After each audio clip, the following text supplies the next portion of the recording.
Voici la deuxième partie de notre reportage à Carve, Nancy-Galop.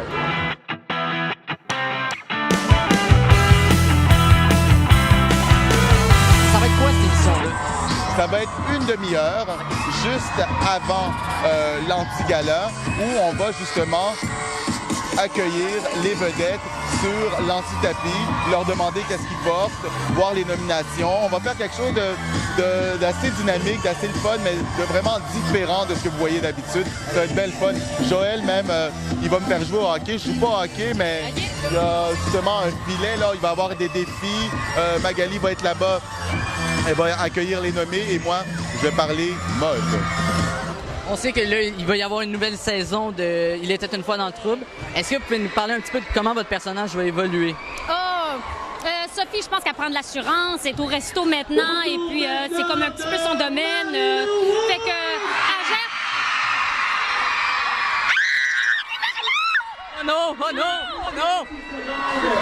Mais, écoute, elle a encore à négocier avec Jon, et puis ses exigences, et puis ses idées un petit peu fermées. Okay. Alors, elle est encore en position de combat, là.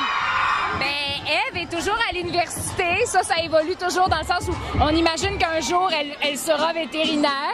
Et puis, ça évolue aussi au niveau de ses amours.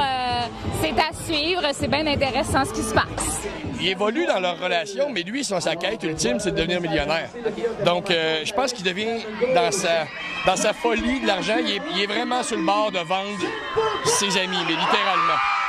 Vous insultez toujours autant les politiciens. Non, mais c'est parce qu'on dit toujours, nous autres, on fournit la chaudière et l'actualité fournit les niaiseries pour les mettre dedans. Okay. Fait qu'on remplit notre chaudière à chaque semaine et on n'a jamais de trouble à remplir notre chaudière, donc on n'a pas besoin de changer de chaudière. Justement, qu'est-ce qui a changé depuis les émissions dans ton temps, dans ton jeune temps, en fait, là, jeunesse, puis d'aujourd'hui? Au Québec, on a beaucoup plus d'émissions justement pour les adolescents. Il y a des chaînes spécialisées, ce qu'il n'y avait pas dans mon temps. Fait que moi, dans mon temps, c'était beaucoup plus des petits bonhommes qu'il y avait le samedi matin, mais c'était pas tout au long de la journée et pas tous les jours de la semaine. Je dirais que c'est principalement ça. Le contenu pour les tout-petits reste pas mal semblable. Aujourd'hui, j'ai l'impression qu'on prend pas les jeunes pour des niaiseux.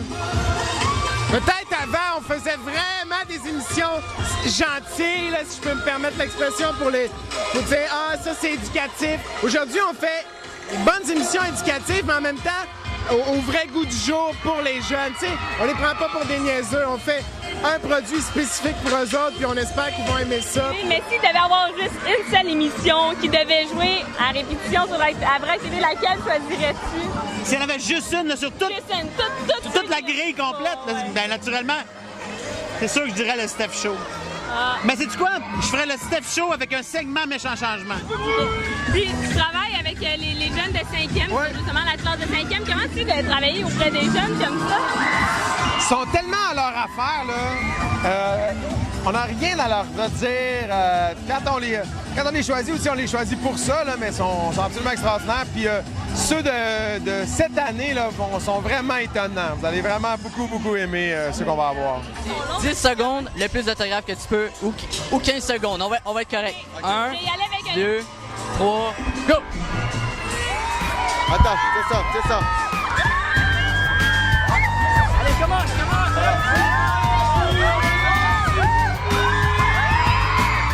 Numéro 1! OK, et de 1. Wouhou! OK, un autre. Oh non, ça marche pas, le stylo fonctionne plus. Oh, c'est collé. Oh, non. C'est ça. C'est pas une bonne technique. Oh, vous avez dépassé Roxane Boulian, votre collègue. C'est ça. Ça rajoute un niveau de difficulté. Oh là, on est. 5. 6. 5. Ça regarde mal, ça va pas bien. Oh, on y va. Il reste plus de 10 secondes. 7.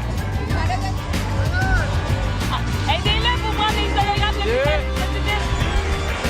C'est-tu 10 secondes, là? Herbie Moreau. Là, mais moi, j'ai battu Herbie Moreau, ça me suffit. Exactement, c'est parfait. Ça, jamais non, Stéphane, il a triché. 3, 2, Il a triché, tu peux pas. 1. Et un cinquième. Roxane, merci beaucoup. C'est vraiment la dernière. Et ça y est. Alex, j'ai essayé. 1. Ça y est, on y va pour une petite dernière. 3,